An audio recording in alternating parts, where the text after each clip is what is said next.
Thank you very much for speaking with us, Mr. Doval.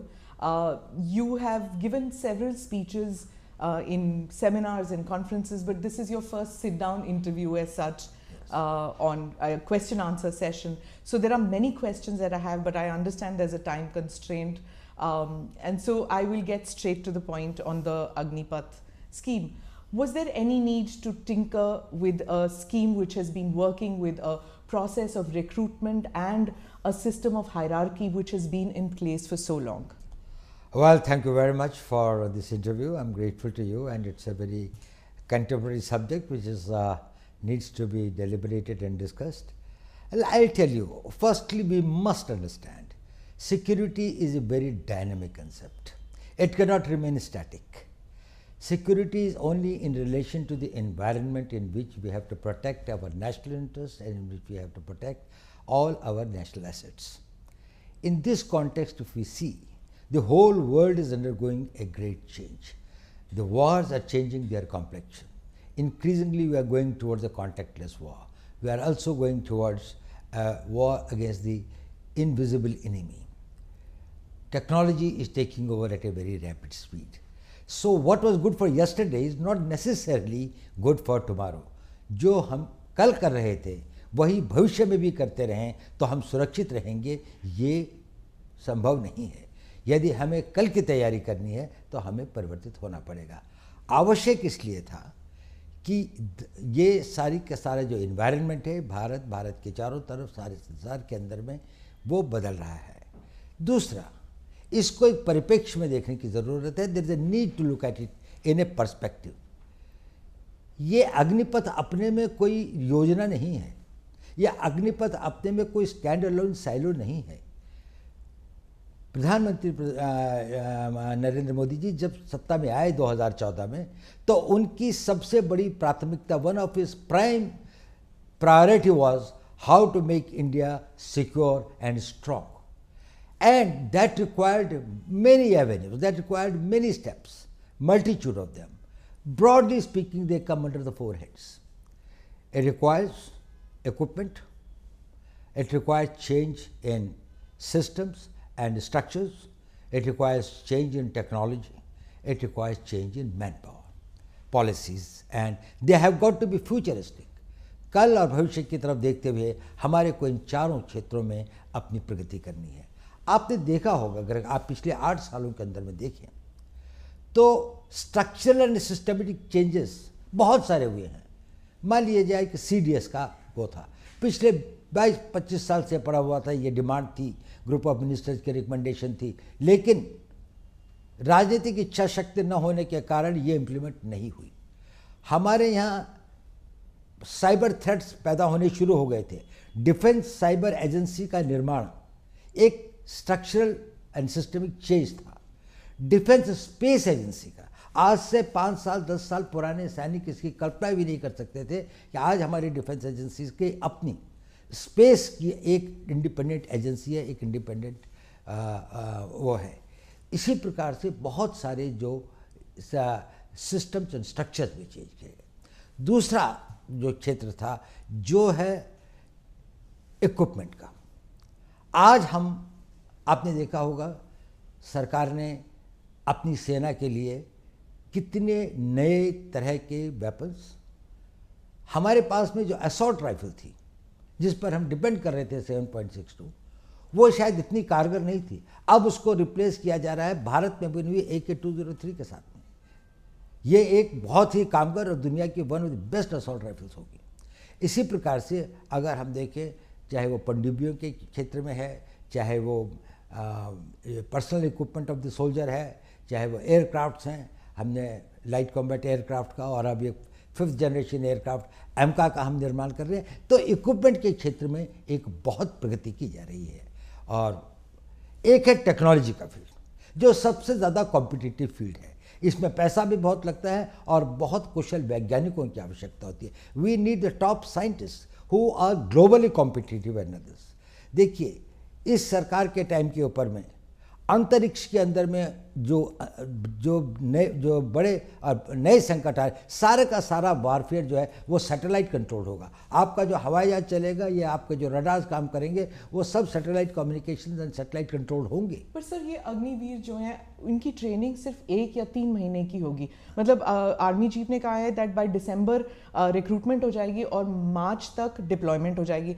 ये कहाँ से आप उनको ट्रेनिंग दे सकते हैं रेडार या सबमरीन के लिए? How to run it, how will you train them इतनी जल्दी? हाँ, मैं आपको इस पॉइंट पर आता हूँ, ये बहुत अच्छा पॉइंट है, मैं आपको अभी बताता हूँ। But I just tell you, before that let me tell you that is in the field of technology we have done a great this thing. We have got light combat aircraft, we have got AMCA, we have got submarines that we have made, we have given the nuclear submarines that we have launched, and we also became a space power. We have hit at the satellites. And the fourth pedestal of it is the manpower reorganization. Now, in the manpower reorganization, the point that you have raised was that is we must have a young, agile, fit, well-trained army. Okay. It is a contradiction. It's a paradox. कि भारत का वो देश जिसकी सबसे young population है उसकी एक oldest army है, जहाँ पर 2030 के अंदर में 50% लोग 25 साल से कम उम्र के होंगे, उसी देश के अंदर में जो सेना की एवरेज एज है वो दुनिया की सबसे अधिक एजेड आर्मीज में से है। तो हमें उसको ठीक करना था। अब आपने प्रश्न किया कि यदि हमारे को अग्निवीर बनाते हैं या हम अग्निपथ के रास्ते पर चलते हैं तो किस प्रकार से हम उनकी ट्रेनिंग और उनको इक्विप कर पाएंगे इन नई चुनौतियों का, to meet the new challenges and the threats. Will they be competent enough? Now let me tell you one thing.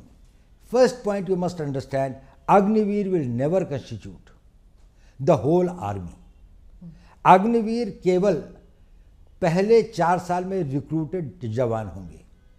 बाकी लोग जो होंगे जिनका की प्रोपोर्शन एक बहुत बड़ा होगा, वो अनुभवी होंगे, they will be experienced, they will be trained and other, and these Agniveers, those who become the regulars eventually will go through more intensive training, will acquire the experience, will become more battle worthy and more experienced over the period of time.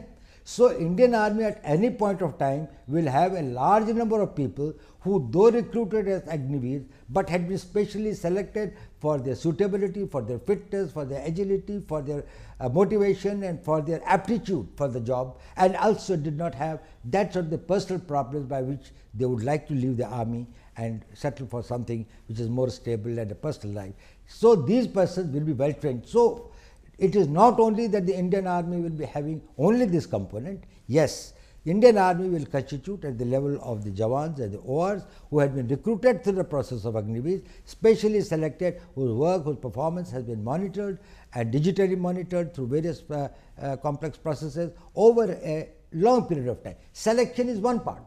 Even when you select people who are physically fit and others, it's a very small this thing. But when you observe them over a longer period of time, we are able to see that what sort of material do we have which will make the ideal soldier for the future. Imagine the army of 15 years hence, in which all those who have been recruited have come through the special 4 years probation period and then gone and joined the army. See their technical skills, see their motivation, their physical fitness and others. They will all be the people who will probably the cream of the Indian Army. Right. So my first question will be, I will go later into those who are not being amalgamated, but first about those who are going to be amalgamated into the service. There's already a system of your regiments and corps. Will it not demotivate somebody who has gone through the NDA, who's gone through the rigorous training process earlier, and then they'll see them as Johnny come latelys, abhi aaye hain, abhi fauj mein ghus gaye hain, and they're already getting the benefits that we were getting, but we had to put in so much more hard work. So will it cause a disruption, and will they be seen as lesser soldiers? देखिए, सेना में जाने वाला हर recruit fresh होता है, चाहे वो regular में जाए, चाहे वो अग्निवीर की तरह जाए, चाहे आज से 15 साल पहले जाता था, उसकी भी पहले 1 महीने की सर्विस होती है, फिर 6 महीने की होती है, फिर 1 साल की होती है। वो शुरू नहीं होता है 15 साल की या 12 साल की सर्विस के साथ में। एक बात, जहाँ तक रेजिमेंट्स का सवाल है, इसमें 2 बातें समझनी चाहिए। ये जो रेजिमेंट्स का कंसेप्ट है, इसको कोई टिंकर नहीं कर रहा है। अगर रेजिमेंट्स हैं तो आर्टिलरी की रेजिमेंट्स रहेंगी, आर्मर्ड कोर की रेजिमेंट्स रहेंगी, इलेक्ट्रिकल मैकेनिकल इंजीनियर्स हैं या इंजीनियर्स हैं या बाकी सारे हैं। ये जो रेजिमेंटल, कभी कभी इन्फेंट्री की कुछ यूनिट्स के अंदर में बारे में लोगों को भ्रम है। पहली बात तो अब कोई कास्ट बेस्ड रेजिमेंट्स बहुत कम बची हैं, सिर्फ 2 या 3 हैं जो कि अभी भी प्योर उसी एरिया के क्षेत्र को करते हैं। और ये एक कॉलोनियल लेगेसी है। अंग्रेज़ ये चाहते थे कि कोई भी चीज़ पैन इंडिया ना हो, और वो ये चाहते थे कि उनको किसी न किसी वर्ग में बांटा जाए और उस वर्ग या क्षेत्र के प्रतिनिधि के रूप में जाए। उनका कोई नेशनल पर्सपेक्टिव नहीं हो, क्योंकि इससे उनके अपने कॉलोनियल एम्पायर को एक खतरा था। देखिए मैं आपको बताता हूँ, इसी इंडियन आर्मी को फर्स्ट टाइम ये नेशनल आर्मी के रूप में कब आई? आज़ाद हिंद फौज की तरीके से, when it became the Indian national army. क्या था उसका? 60,000 की फौज थी। कोई रेजिमेंट थी इनकी? थी रेजिमेंट। इनकी रेजिमेंट थी रानी झांसी रेजिमेंट, इनकी रेजिमेंट थी Mahatma Gandhi regiment. Not an Ahir और राजपूत और ये नहीं थी। और कितना सैक्रिफाइस किया इन्होंने? 60,000 में से 40,000 मारे गए। इतना एट्रिशन हुआ था। दुनिया के अंदर में किसी लड़ाई के अंदर में इतने एट्रिशन एंड कैजुअलिटीज नहीं हुई हैं जितनी इंडियन नेशनल आर्मी ने इम्फाल, कोहिमा के और सिंगापुर के बैटल्स के अंदर में गंवाए हैं। वो किसके लिए लड़ रहे थे? उनमें रेजिमेंटल प्राइड नहीं था क्या? उनके लिए वो नहीं था, वो भारत के लिए लड़ रहे थे। They were the soldiers of India. They called themselves as the Indian National Army. But so do the regiments here, right? That's now. right. So they will continue. Okay. That's what I'm telling you. They will have the nomenclature. There will be the regiment of this. I do not know how this concept has come that anybody is tinkering with the regimental pride or the regimental ethos. उसका अपना tradition होगा। अगर कोई एक battalion है, उसकी अपना एक वैलर है, उसकी अपनी एक हिस्ट्री है, तो वो हमेशा बरकरार रहेगा और उसमें बढ़ोतरी होती जाएगी। अब इसका हुआ ये है कि हमने ये कहा कि एक ऑल इंडिया कॉम्प्लेक्शन होगा इंडियन आर्मी का। इसको लोगों ने कहा कि रेजिमेंटल सिस्टम खत्म हो गया। रेजिमेंटल सिस्टम खत्म नहीं हुआ। इन्फेंट्री रहेगी, आर्टिलरी रहेगी, आर्मर्ड कोर रहेगा, सिग्नल्स रहेंगे। इन्फेंट्री के अंदर में भी ग्रेनेडियर्स हैं, के अंदर में गार्ड्स हैं, रेजिमेंट ऑफ गार्ड्स है। रेजिमेंट ऑफ गार्ड्स में किसका जाति के लोग हैं? कितना स्प्लेंडेड वो है उनका। ग्रेनेडियर्स है, उसमें किस जाति के, धर्म के, क्षेत्र के लोग हैं? हमारे जो परमवीर चक्र जो है, जब उनको मिला तो ये ग्रेनेडियर्स ने जितने ऑनर्स एंड बैटल ऑनर्स उन्होंने लिए हैं। तो ये सिर्फ हम ये चाहते हैं कि भारत के हर नागरिक, हर यूथ, हर युवा, every youth of this country who has got a desire and a motivation and feels a sense of commitment to defend the country, he gets an opportunity. His youth, his energy, his talent is plowed towards making this country strong and impregnably defendable. What happens after those 4 years are over and they don't find space in the services, and they don't find space in the paramilitary? Because the reason I'm asking is कुछ loose comments आए हैं कि वो plumber, electrician बन सकते हैं, security guard बन सकते हैं। तो फ्यूचर को लेके थोड़ा बहुत एप्रीहेंशन कर लीजिए या डर है लोगों में कि how will they be better of after the 4 years? Will they have a skill set which is market friendly, which they can get jobs? I think this is one of the biggest misunderstanding that has been created either deliberately or by lack of full knowledge and understanding of this thing. We are talking about a young man who is 22 or 23 years old, has done 4 years of service and now is in the market. Compare him with any other 21, 22 years old man who has not become Agniveer. This person has become disciplined. He has got the capability to work in a team. He has learned skills. He has developed the confidence, and he is trainable. His mind and his vision, he has got an all India perspective. So he is much more equipped to face the society. On top of it, he has been given a qualification that will be +2. That makes him comparable with any other persons in his age group to which the others are joining. So there is no avenue that has been debarred or closed for him. इसके लिए वो सारे रास्ते खुले हैं। उसके बाद उसके पास में 11 लाख रुपए के लगभग पैसा भी है, जिससे वो कोई नया कोर्स कर सकता है, आगे की पढ़ाई कर सकता है, यूनिवर्सिटी में जाना चाहे तो यूनिवर्सिटी की पढ़ाई कर सकता है, उनमें से कोई अगर टेक्निकल स्किल्स ज्वाइन करना चाहे तो पॉलिटेक्निक्स और उसको ज्वाइन कर सकता है। आजकल एवरेज एज सेटलमेंट की अपने करियर में 24-25 साल 26 साल होती है। देखिए आज हम उस ज़माने में हमारे एज स्पैन के साथ में 1 लाइफ 2 कैरियर्स की बात करते हैं, अब तो लोग 1 लाइफ 3 कैरियर्स की बात करते हैं। कंपेयर करें, यही आदमी अगर 15 साल के बाद जाता तो 32, 33, 34 साल का होता।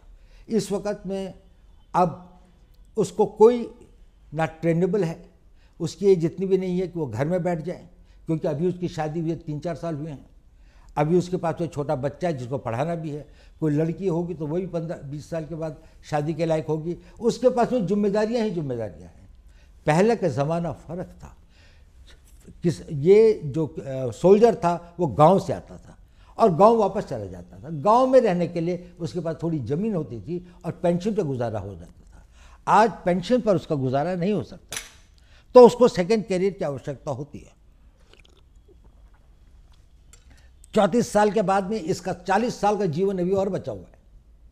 इस 40 साल के जीवन में ना उसको हम नई ट्रेनिंग दे सकते हैं, ना उसको कहीं पर अगर अब्जॉर्व करें तो वो एक नए कैरियर की नई शुरुआत, नई जोश के साथ में उसको आगे बढ़ा सकता है।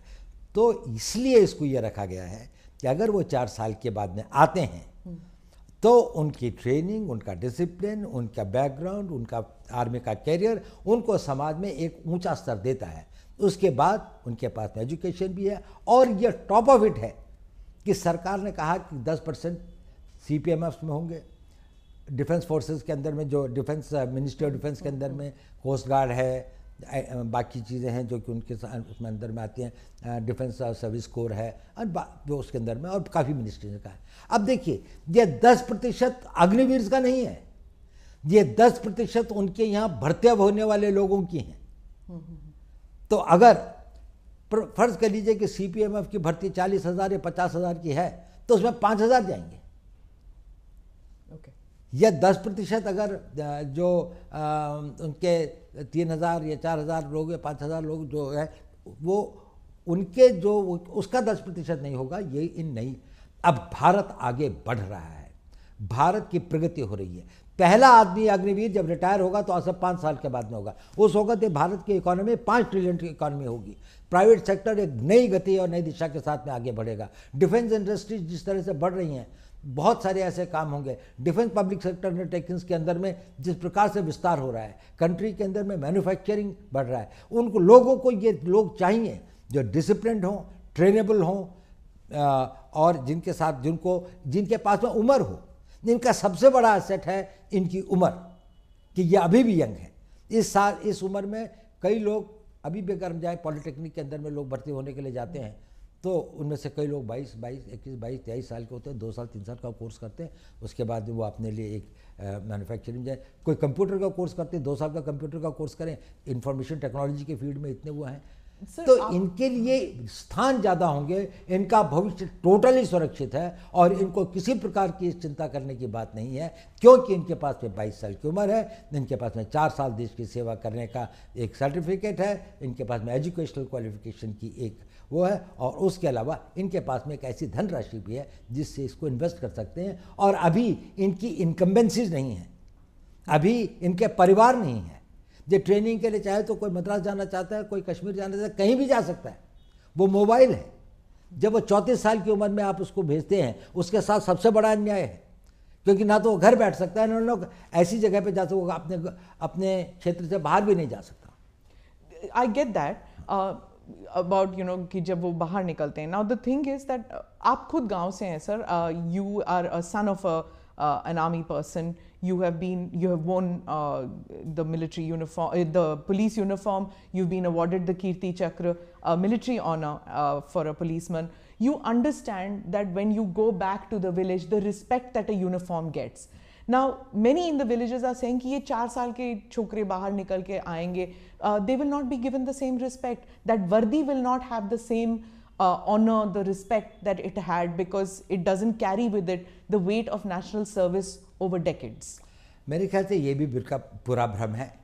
गांव के अंदर में अभी भी इनकी उतनी ही प्रतिष्ठा और इज्जत और सम्मान होगा, गांव में नहीं, गांव के बाहर भी। ये देश की एक बड़ी भारी निधि होंगी। ये इतने हज़ारों की संख्या में जो ये बच्चे होंगे, जब ये ओवर द ईयर्स समाज के भिन्न भिन्न भागों में जाएंगे, when they will go and man positions in different walks of life, they will bring with them the work culture, the ethos, the values which they have imbibed in army. Army has sent them in as a totally transformed persons. So they will be the great harbingers of the change. वो परिवर्तन को एक नई दिशा देंगे। और ये जो लोगों को भ्रम है कि इनका सम्मान और इनका वो नहीं होगा, ये बिल्कुल गलत है। मेरे ख्याल से अग्निवीरों को उतना ही सम्मान होता है।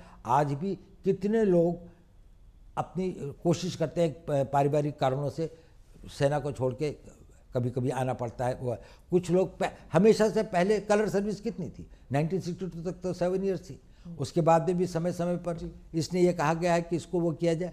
तो 7 ईयर्स की कलर सर्विस के बाद में जो आदमी जाता था उसको क्या सम्मान मिलता था, इसको अधिक सम्मान मिलेगा क्योंकि इसके पास में आगे का कैरियर भी है।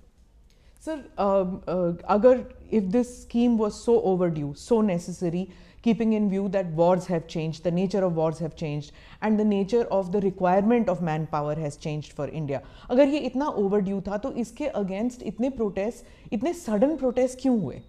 देखिए ऐसा है, इसमें दो तरह के प्रोटेस्ट या अपोजिशन है मैं कहूँगा। एक तो ये है जो कंसर्न हैं, वो देशभक्त भी हैं, उन्होंने देश की सेवा भी की है और अपने जीवन का बड़ा भाग जो है देश के लिए अपनी जानों की बाजी भी लगाई है। उनको फियर ऑफ अननोन है और जब भी कोई परिवर्तन आता है, any time that a change comes, उसके साथ में जुड़ी हुई anxieties and fears are always there. कुछ भय होते हैं, कुछ आकांक्षाएं होती हैं, कुछ अनागतवती चिंताएं होती हैं जो आदमी को घेरती है। इतना बड़ा परिवर्तन, इतना बड़ा चेंज हो जाएगा तो कहीं ये तो नहीं सब कुछ पलट जाएगा। तो ये हम इसको समझ सकते हैं। इसके लिए आपने देखा होगा, यदि आपने 15 तारीख जून के बाद में जैसे जैसे इन लोगों को अधिक सूचना और पूरी बात का पता चल रहा है और भी बातों का समय के साथ पता लगेगा, वैसे वैसे ये लोग इसको समझ रहे हैं कि ये तो हमारी बड़ी पुरानी आवश्यकता थी, इसमें हमारे वेटरन्स भी शामिल हैं और ये एक अच्छी चीज़ है। उनके कंसर्न हैं कि इनका क्या होगा। अब उनको पता लग रहा है कि इनके लिए भी एक भविष्य निश्चित करने की योजना है। उनको ये लग रहा है कि आर्मी के अंदर में जो एक्सपीरियंस लोग रहेंगे कि नहीं, अब उनको भी पता लग रहा है कि नहीं, आर्मी तो एक्सपीरियंस लोगों की, आर्मी डिमोबिलाइज हो रही है, ये लोग तो रहेंगे ही। और इसके बाद में जो आएंगे वो अग्निवीर के स्ट्रीम से आएंगे, वो एक दूसरे स्ट्रीम से आ रहे हैं, पर यही फिर आगे इनके 5 साल 6 साल 15 साल ये और सर्विस करेंगे।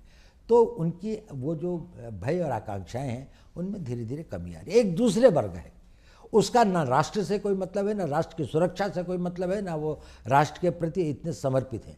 उनके they are conflict entrepreneurs. What they want is that they want a conflict in the society. They would like to create anything which is close to the anarchy. Now these are the person who will go for stone throwing, demonstrations, burning the trains and others, not what is the cause. But wherever there is an opportunity, they think that they can emotionalize or mislead the people or they can have this thing. जो अग्निवीर बनने वाला होगा वो ना किसी प्रलोभन में आता है, ना वो किसी से बहकाया जा सकता है, ना वो किसी के द्वारा दुष्प्रचार के लिए प्रेरित किया जा सकता है। ये जितने लोग हैं, मुझे नहीं लगता कि ये वो लोग हैं जो कि सेना के लिए और सेना में जाने के लिए बहुत इच्छुक है या जिनके पास में एक साइकिक मेंटल सेट है। वो अपने घर में बैठ कर तैयारी कर रहे होंगे। Didn't the security establishment anticipate कि ऐसे conflict entrepreneurs जो आप कह रहे हैं that they will make use of this scheme to mislead people and to cause street unrest? Well, something was anticipated as well also, because we thought that, well, these people who have got a vested interest, they have got vested interest because some people are making money through the coaching centers. They have vested interest because they would like to discredit the government on any count. There are some vested interests who would like the youth to be provoked against the establishment and others. We had it, but then it's a democracy. We cannot take the action and we cannot do this thing. But once they take and transgress those red lines where the limits of their freedoms start undermining the country's national security or internal security or the law and order or the peace of the country, certainly the action is taken and has been taken. So you think that, in your opinion, street protests are justified to a certain extent in a democracy? Do you agree with that? Well, I think that the protests or the raising a voice, expressing your resistance is justified and is permitted in a democracy. But this vandalism, but this violence, it is not permitted and will not be tolerated at all. So our security forces, I mean the state police, I mean out here, they were just not equipped to handle it. We saw for hours together coaches burning. Hours together the coaches were burning. There was no firefighting equipment in the railway stations. Railway police हम सिर्फ देखते हैं marching, but वहाँ पे कोई railway police नहीं थी. 4-5 घंटे trains were burning. We've seen protests with regard to, the earlier protests also. 1 week they've been going on with regard to prophet remarks or with regard to anything. Policemen crying, sir, forces bhej dijiye. The impression one gets is that these reforms which you are bringing about in the forge, it's probably more needed for civilians, for the police. Well, I think reforms are required at various fronts. There's no doubt about it. I totally agree. Reforms are required in police, but it's such a huge country of 140 crore लोगों का देश है. इसके अंदर में कहीं कहीं जब कोई घटनाएं होती हैं, उसमें कहीं पर पुलिस की गलती होती है, कहीं पर सर्कमस्टेंसेस ऐसे होते हैं, कहीं पर सूचना का अभाव होता है.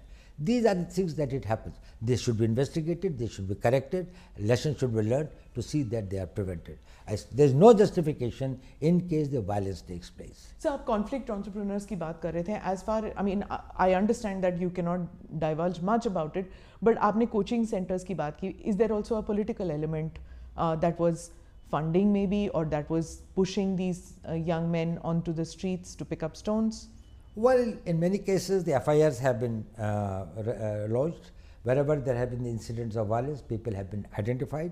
There have been TV cameras and others. Probably it's only after the due investigation that we can say that which were the forces behind it and who did it and why did they do it. And I would not like to preempt something or presume something, but I think the investigations must be done very thoroughly. So, because there are some politicians who are saying, and this is across the country, many politicians feel कि ये जब अग्निवीर बाहर आएंगे, they could be mercenaries for hire. It could pose a risk, law and order situation in their states also. So, is that fear valid, or would you just dismiss it? It is totally invalid. I have been in the business of security for last 55 years. I can tell you, if there is any guarantee in the society to keep peace, stability, rule of law, it will be the citizenship and the civilian population of this country who have to become law-abiding. And you will find the best of the law-abiding citizens in this youth who will not only abide by the law, but will make others and will be the harbingers and the nucleus of the people who will have a national sentiments, who will protect the national interest and create that environment. An environment of this thing is a creation of the undisciplined minds. People have got no sense of commitment, जिनका ना राष्ट्र से प्रेम है, जिनका ना समाज के प्रति कोई उत्तरदायित्व है, ना जिनके अपने प्रति कोई इस प्रकार का उनका ध्येय या लक्ष्य है कि हम राष्ट्र के निर्माण में क्या कर सकें.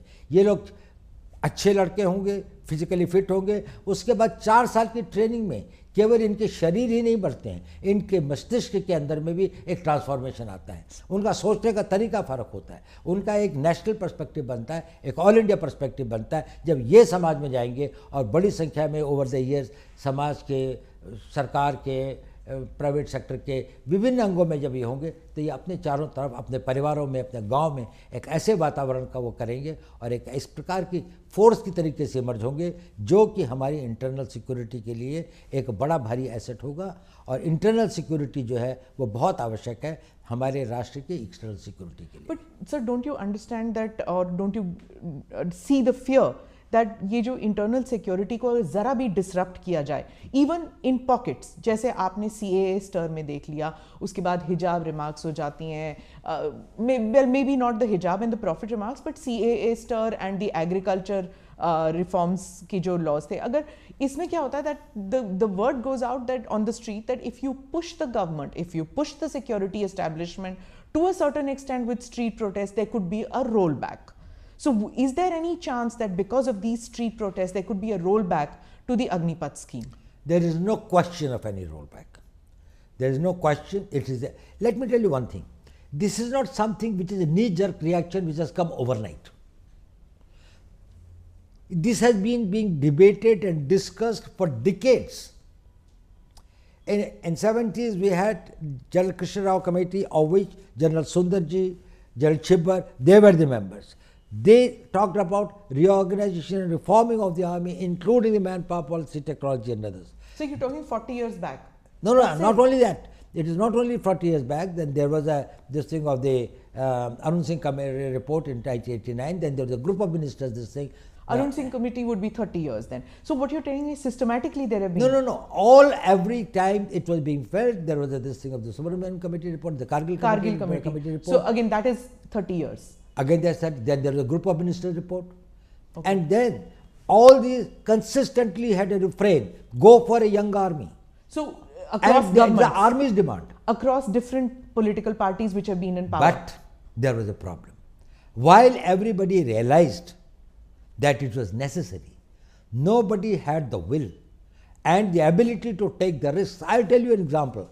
Ministry of Defence in 2006 wrote a letter to the Ministry of Defence wrote a letter to the Ministry of Home Affairs that we are thinking of implementing this thing. Will the CPMFs be able to take some people on this thing, the reserve for that?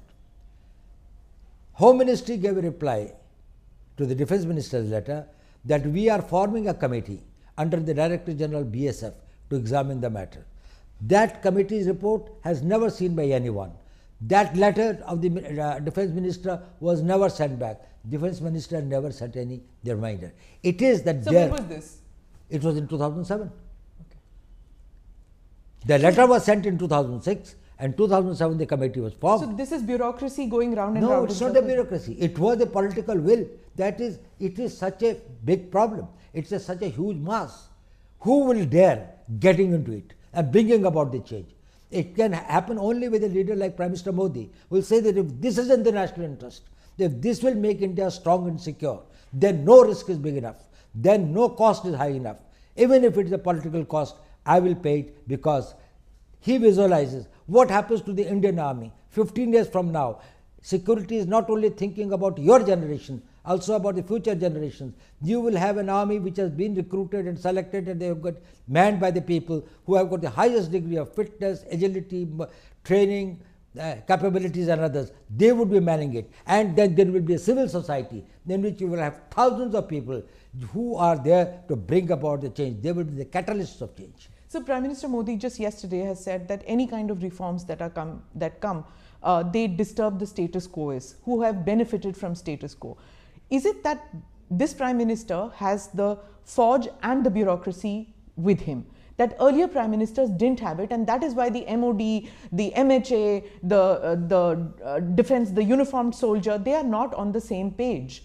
Is it that the earlier Prime Ministers didn't have it and this Prime Minister has it? Well, yes, this Prime Minister, firstly, he has got a very clarity of vision, and he has got the ability to take decisions. He is very right in telling that all status quoists will have some doubts, will have some genuine fears. It requires a certain clarity. There is a lot of clutter and confusion, and to take it out, you need a very clear-headed leadership. When he is clear-headed, people down the line also become clear-headed. Probably the earlier regimes created a muddle because they themselves were not clear. What did they want? What transformation they want to bring about, and what is the cost, and are they prepared to pay that cost?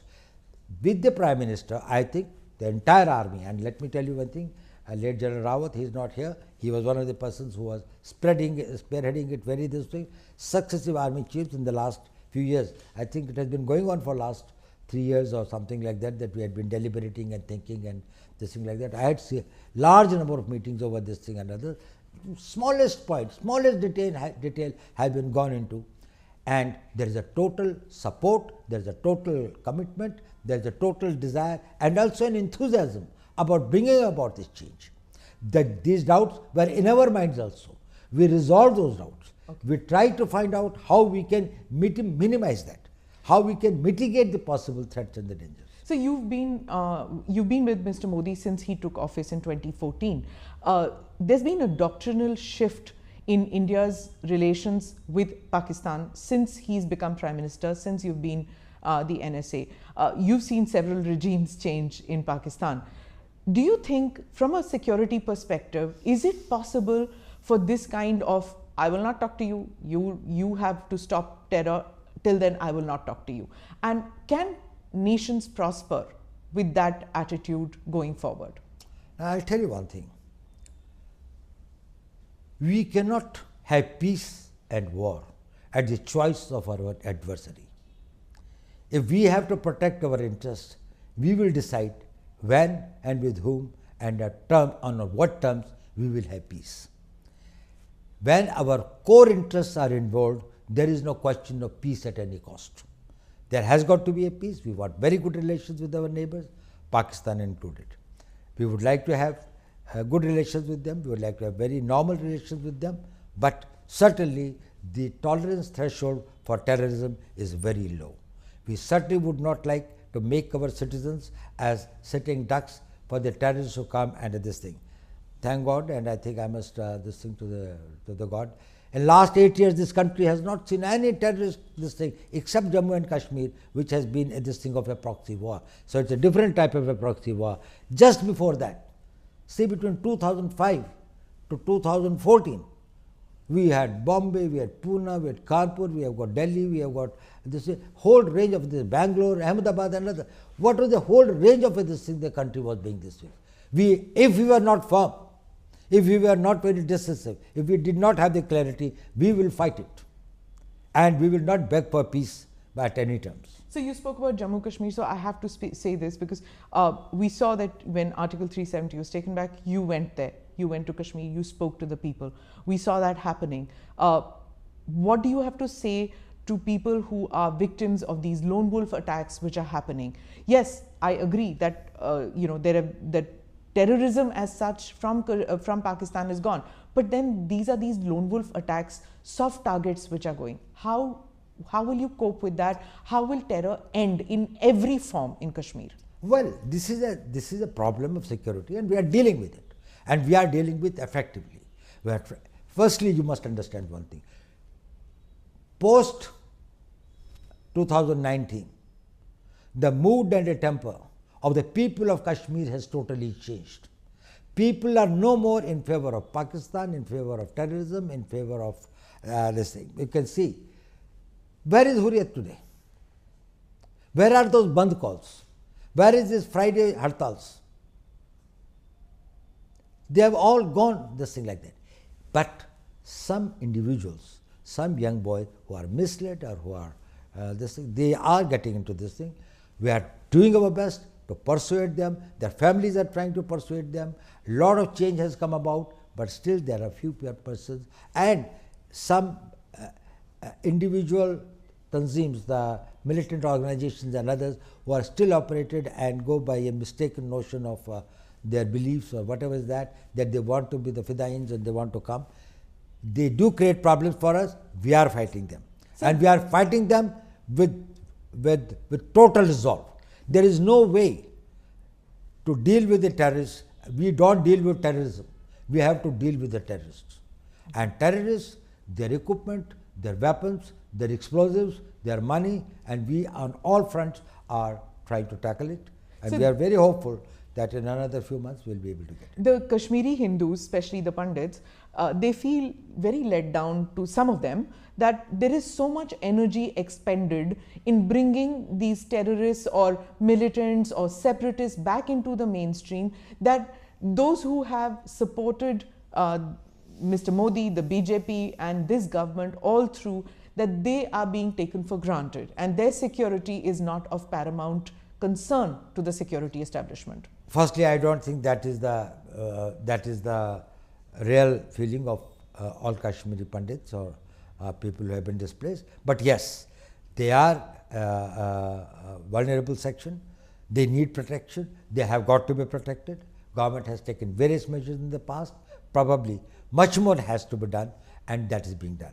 We have got to see that wherever they are and whatever protection they require, because they can be the soft targets, and no government will be able to give an individual protection to each individual in any village or far off places. So we have to find out the systems, and best thing is that we go on the offensive against the terrorists and try to see that these persons who possibly can threaten their lives or their properties and others, they are accounted for. So, where are we vis-a-vis China? It's now 2 years since the Galwan incident, and there seems to be an uneasy peace. Do you feel that China has put on hold its expansionist policy with regard to us, with regard to Indian territory? Well, we have got a long pending a territorial dispute with China. We have made our both intentions and this thing very clear to China, and they are aware of the fact that, well, we will not tolerate any transgression. There had been some unsavory incidents in 2020. We have been able to, through the talks, through the negotiations, through the persuasion and others, resolve some of it. Few points still remain to be resolved, and others. We will continue our efforts. At the same time, we have got to ensure that is we are vigilant and we are able to protect our borders totally. So, internal security, external relations, these are mainly conducted behind closed doors, in hush hush manner. Some of it is visible to common people, but there is also a view that, keeping in nature with federal structure, things like what has been done, the Agniveer scheme, maybe there can be a more consultative manner in dealing with these apprehensions. Do you feel that there is a time that the time has come to change how internal security is, decisions regarding internal security are taken in this country? Management of security is a highly layered phenomenon. There are layers and layers and layers. There has got to be this thing where there is a complete insulation and it has got to be protected, and people should know only on the basis of need to know. If they have got either, if they can neither contribute nor that they are accountable for anything, and you take them into confidence and others, probably it is not from them, but once it becomes public, our adversaries will take advantage of that. So we have got to maintain a certain amount of secrecy. As far as the consultative process is concerned, India's democracy and India's this thing is so open. If it was not such a this thing, you would not find that on every issue, if there are 100 people, there are 101 opinions, and they are freely expressed from the street to the press to the media and everywhere. So you spoke about India's adversaries taking advantage of any kind of unrest which happens in India, but then we saw with regard to the Prophet remarks and the hijab protests that people who we had presumed had become non-adversaries of ours had suddenly started making comments, had suddenly started doubting India's democracy or India's inclusive society. Do you feel that these protests have gone beyond this and have damaged us terribly? Well, it has, in the sense India has been projected, or rather some disinformation has been spread against India, which is far from the realities and the truth. And probably there is a need for us to engage them, to talk to them and convince them. And you would have find that, well, wherever we have gone or wherever we have engaged with the concerned people, both outside and inside, we have been able to convince them and try to find out this thing, and it will subside. But it happens. When people get emotionally aroused and others, sometimes their behavior is little disproportionate to the actual event, but it has this thing. Does it put the security establishment on a back foot when these kind of street protests take place on very sensitive topics like the Agnipath scheme? Well, I don't think that it puts this thing. The only thing is when the law is transgressed. If there are protests, if there is a point of view that people want to have this thing, they have got the right to dissent. In a democracy, that is a right that should be honored, and that should be it should be given ample space. But when it starts hurting the national interests, when it starts undermining the national security, when it starts threatening the life of a law-abiding common citizen, when it starts causing pain to him, it becomes intolerable. And this is what our law says, this is what our constitution says, and that is why the law enforcement agencies are bound by the law, they are bound by their oath to protect the people, to protect their interests, to protect their properties, and not allow the miscreants and the anti-social and the anti-national elements to make better of the society. So as I wrap up, I just have one question on Afghanistan and the recent attack on Sikhs out there, and India giving visas to them. Where is it going now? Are Hindus and Sikhs and other minorities, will they find home in India? Will there be, will we increase the number of people that we take from Afghanistan into India? What happens with CAA? Will that come into force? Well, I think it's very clear. CAA very clearly says that in our neighborhood, in case any of these the minorities there are on the basis of their religion are persecuted, we will give them. We have given the visas to a large number of Sikhs, and I think as the flights are available, some of them will be coming back, and others who will apply probably will look at their cases very, very sympathetically. So it was a very unfortunate incident. It should not have happened, but there are forces. You know that terror and this thing, violence, they are the things in which we have to live with in the modern times. But Government of India is doing everything, and it has assured the Sikhs there and the Hindus there. I think there are very few Hindus left there, but they have assured them that India will stand by its commitment and by its assurances. So towards the end, do you have any message for youth who feel disillusioned and disheartened that maybe some of them were part of the protest, regret it, and would like to take the Agniveers? Is it over? Are the doors shut for them? Well, as far as the message to the youth is concerned, ये message बड़ा clear होना चाहिए कि सेना में जो लोग जाते हैं वो केवल पैसे के लिए नहीं जाते, वो एक जज्बे के साथ जाते हैं। उनमें देश प्रेम होता है, उनके अंदर में राष्ट्र की भक्ति होती है, उनके अंदर में यौवन की शक्ति होती है। वो इसको इन्वेस्ट करते हैं अपने आप को और सोचते हैं हम देश के लिए क्या कर सकें। अगर वो भावना नहीं है तो आप इस करियर के लिए नहीं बने। इसमें केवल हम उन्हीं यूथ को चाहते हैं। आपकी ट्रेनिंग कितनी है, आपकी फिजिकल फिटनेस कितनी है, यह आवश्यक है, लेकिन इससे भी ज़्यादा आवश्यक है कि आपकी मानसिकता क्या है।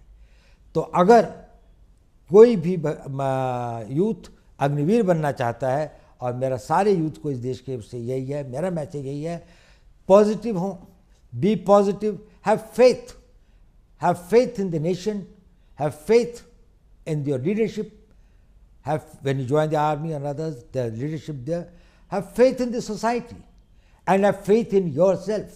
That is the most important thing. Swami Vivekananda कहते थे, पुराना धर्म कहता था कि नास्तिक वो है जो ईश्वर में विश्वास नहीं करता, नया धर्म ये कहता है कि नास्तिक वो है जो स्वयं पर विश्वास नहीं करता। अगर आपको अपने ऊपर विश्वास है तो आपकी फिजिकल फिटनेस, आपकी मेंटल फिटनेस, आपकी ट्रेनिंग, आपकी और आपकी आयु को देखते हुए आपके लिए सारी दुनिया पड़ी है। You can conquer the world, the whole world is for you. अगर आप डिमोरलाइज्ड हैं, अगर आपकी नेगेटिव थिंकिंग है, तो आपको सारी चीज़ें पॉजिटिव होते हुए भी भविष्य अंधकार में दिखेगा। भविष्य में आस्था रखिए, अपने में विश्वास रखिए, और आपका भविष्य बहुत उज्जवल होगा। धन्यवाद Doval ji, thank you so much for speaking with us. Thank you very much.